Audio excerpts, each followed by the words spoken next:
बिस्मिल्लाहिर्रहमानिर्रहीम। आप देख रहे हैं मगर ट्रैवल्स। ओमान के हवाले से एक लेटेस्ट अपडेट है जो आपसे डिस्कस करनी है। ओमान की गवर्नमेंट ने जो एक ट्रैवल लिस्ट जारी की थी पिछले दिनों, कई 10 ममालिक उसमें शामिल थे जिसके नाम मैं अपनी पिछली वीडियोज़ में बता चुका हूँ। और उसमें अब लिस्ट अपडेट की गई है और जिसमें ये ऐड किया गया है कि जो यूके के जो सिटीज़न्स हैं और यूके के लिए जो फ़्लाइट्स हैं ओमान की, वो फ़िलहाल बंद कर दी गई हैं। ओमान के लिए अब किसी किस्म की यूके के लिए किसी किस्म की कोई ट्रैवलिंग नहीं होगी। और इसमें यह कहा गया है कि जो भी सिटीज़न्स जो है ये ओमान के लिए ट्रैवल करेंगे, चाहे वो ब्रिटिश से हों, यूके से हों या इथोपिया से, सोमालिया वगैरह से, कतर से, तो ऐसे ममालिक के लिए ये है कि ये 10 दिन के लिए क्वारंटीन करेंगे ख़ुद को जैसे ही वो ओमान में पहुँचेंगे।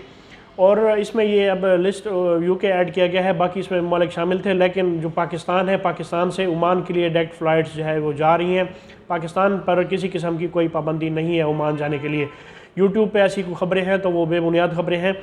ओमान के लिए किसी किस्म की कोई फ़्लाइट्स की बंदिश नहीं है, पाकिस्तान के लिए डायरेक्ट फ़्लाइट्स जा रही हैं। कुछ SOPs हैं वो आपने फॉलो करने हैं।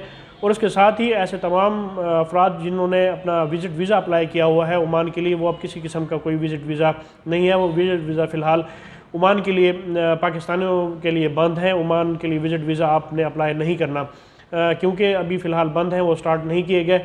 और अगर आप अपना ट्रांजिट वीज़ा अप्लाई करना चाहते हैं, बिलफ़र्ज़ आप सऊदी के लिए जाते हैं या कुवैत वगैरह के लिए, तो उस सूरत में यह है कि आपको ट्रांजिट वीज़ा आपको वहाँ का मिल जाएगा। लेकिन वर्क वीज़ा और साथ जो विज़िट वीज़ा है ये फ़िलहाल बंद हैं पाकिस्तानियों के लिए ओमान के। और जो फ़्लाइट्स हैं ये फ़िलहाल चल रही हैं। तो ये ओमान के हवाले से कुछ अपडेट्स थी इस हवाले से जो आपसे डिस्कस करनी थी। इस इन्फॉर्मेशन को अपने दोस्तों के साथ शेयर कीजिए और मुझे अगली वीडियो तक के लिए इजाज़त दें। अल्लाह पाक हम सब का हामी नासिर हो। अल्लाह हाफ़िज़।